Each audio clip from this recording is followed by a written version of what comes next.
Force Cinema Corporation presents your own Astra Gazette.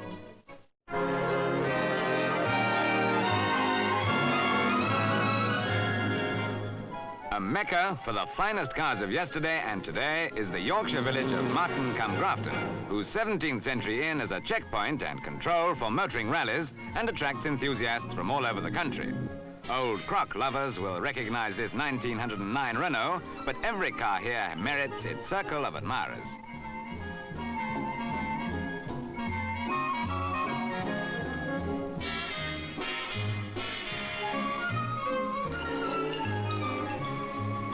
So many cars turn up here in the normal course of events that the distinctive roar of powerful engines has become as easily identifiable to the country folk of these parts as the sounds of their own farm animals.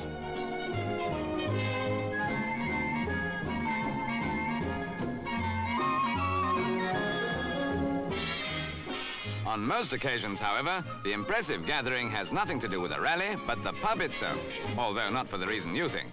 The real reason is that the proprietor, Mr. Eddie Shine, has created a motoring enthusiast's paradise. From a humble beginning, the BARC badge from his own car, to a collection today of over 250 badges and rally plates, and still growing, besides countless other souvenirs and models.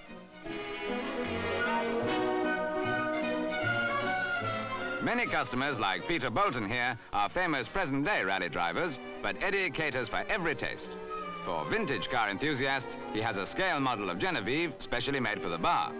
Needless to say, he has dozens of models decorating the bar, but Genevieve, of course, has become a symbol of the vintage car and is in tremendous demand.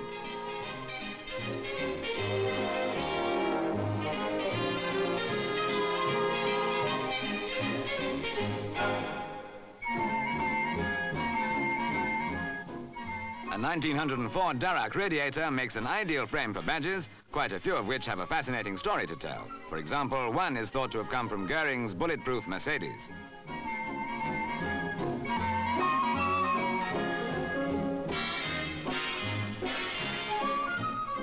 Old steering wheels have been put to good use as tables and chandeliers, in this case a part of the once popular Essex 6. But in whatever direction the customers look, there's something of interest. Even the carpet was woven to fit the mood of the bar.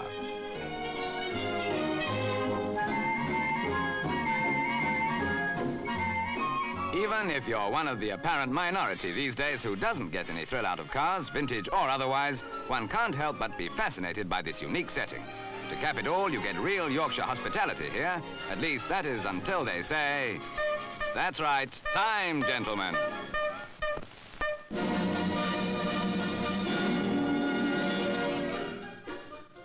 For those people who believe that sport is becoming too competitive and commercial and is losing its character, let's turn back the clock nearly 150 years and watch a game of cricket when it was a game in the true sense and something of a social occasion. The game, about to be played by a team of ladies in gentle competition with a team of gentlemen, is in the style and costume of 1818. The pitch is declared open by none other than Beau Brummel.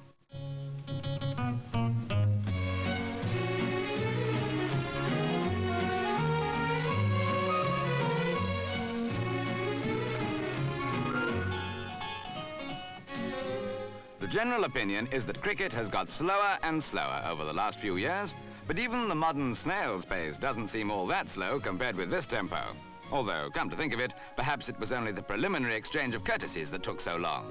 The game itself was quite something.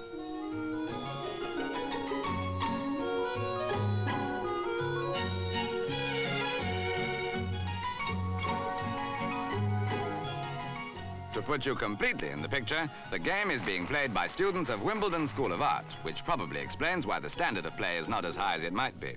Still, at least they know how to accept defeat graciously. Everything is as authentic as possible. Many hours of research having gone into the handmade costumes and cricket gear.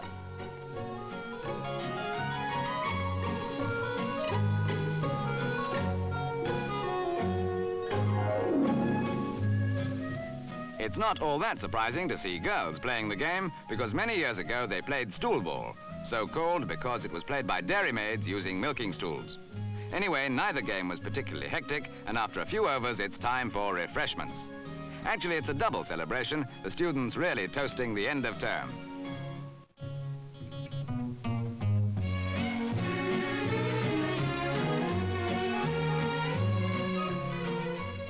Added interest in the interval, a prize fight, a rather daring sight for the ladies of that period. Still, as you'll see, it was too one-sided to be really gory.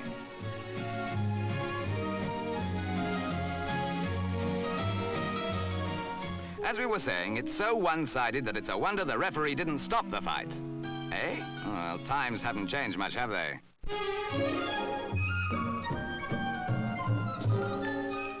A bevy of beauties and a party about to begin. What more lively combination could you ask for? But this party is a deadly serious affair. There is none of that deafening cocktail party conversation. There isn't even a pool to push anyone into. No, the atmosphere is calm and dignified. The only noise during the proceedings will be a slight but unmistakable guzzling sound, and dare we say it, an occasional carefully muted burp.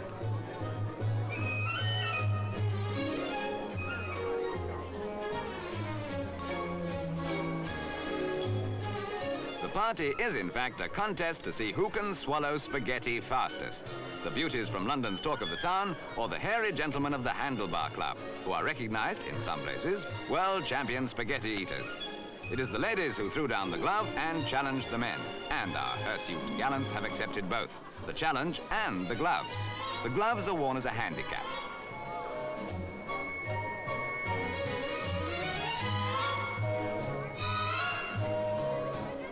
They're off. Yards and yards and yards of spaghetti start a downhill journey. The men, nearly all of whom saw service during the war, and most in the RAF, are considerably older than the girls, and of course have an unfair advantage with their much larger waist measurements.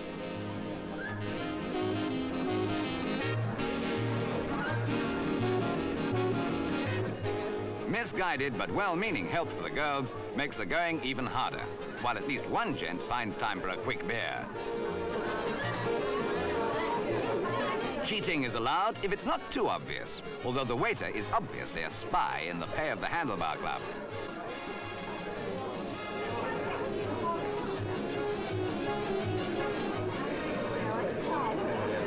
The race is become a procession.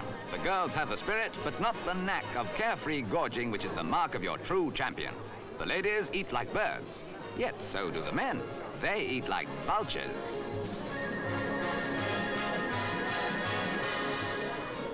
Our heroes, bulging slightly at the seams, have knocked off their portions in near record time, while the girls, with more thought of their figures than the victor's laurels perhaps, accept defeat gracefully.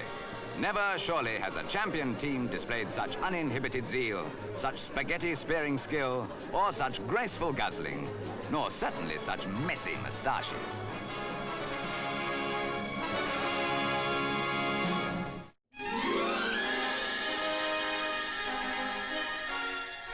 Against a delightful rural setting is a typical family group, with the father showing his two sons how to shoot straight on a miniature range in the garden. And this father knows a great deal about shooting, but at targets more elusive than electric light bulbs. To prove our point, let's introduce Wing Commander Stanford Tuck, DSO, DFC and 2 bars, Battle of Britain pilot, who alone shot down 29 aircraft during the last war.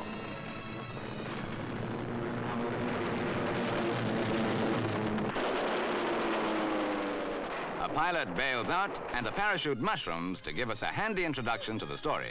For after the appalling dangers of war, a man is entitled to peace and quiet.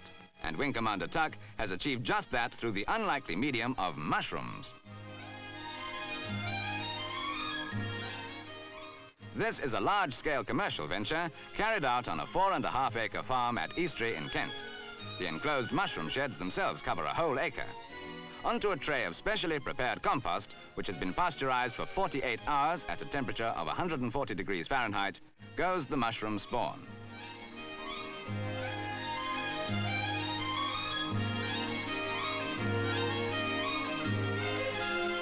The grain spawn is well ruffled in, then securely tamped down into the compost.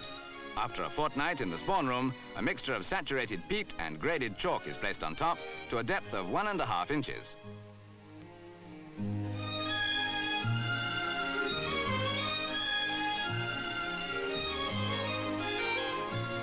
After 16 days in the growing sheds, the mushrooms are cut and graded into 3 different categories according to the umbrella-like stage of development. Thus, from the small closed cups, we graduate to cups, and finally, opens.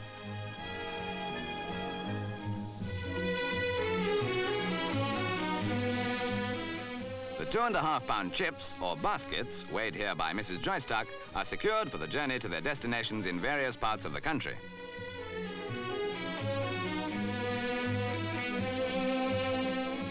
Each of the 26 crops a year requires great care. For instance, the disinfecting of sheds and trays after every crop. It is fitting that the hand with the firm but gentle touch, which so skillfully piloted wartime fighter aircraft, should now be engaged in an equally skillful but far more peaceable task. It's a pity Hitler didn't think of it when he was still a corporal.